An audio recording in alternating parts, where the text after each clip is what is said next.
SMC টেস্টমি নিবেদিত ১ মিনিটের পুষ্টি কথায় সবাইকে স্বাগতম। ইফতারে যা খাবেন না। এশিয়ান কান্ট্রিতে রমজান মাসে ইফতারের সময় ভাজা পোড়া অনেক বেশি খাওয়া হয়। এটা তো বাংলাদেশে কম বেশি অবশ্যই খাওয়া হয়, কিন্তু যতটুকু সম্ভব আপনি ভাজা পোড়া কম খাওয়ার চেষ্টা করবেন। অনেকে আছেন যে বুফেতে যে ইফতারি করতে পছন্দ করেন, সেক্ষেত্রে অবশ্যই খাবার ঠিকমতো সিলেক্ট করতে হবে।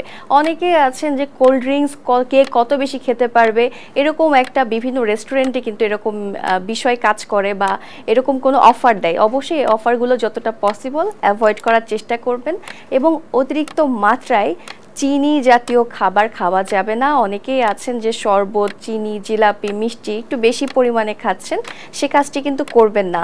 কারণ যারা ওজন কমাতে চান তাদের ক্ষেত্রে এই বিষয়টি ক্ষতিকর, এবং যাদের ব্লাড কোলেস্টেরল আছে তাদের ক্ষেত্রেও কিন্তু সমস্যার কারণ হয়ে দাঁড়ায়। তো এজন্য অবশ্যই বাইরের খাবার থেকে শুরু করে যে খাবারগুলো খেলে শরীরের অনেক ধরনের সমস্যা হতে পারে, সেই খাবারগুলো যতটা পসিবল অ্যাভয়েড করবেন। আশা করি ইফতারে এই বিষয়টি মেনে চলবেন।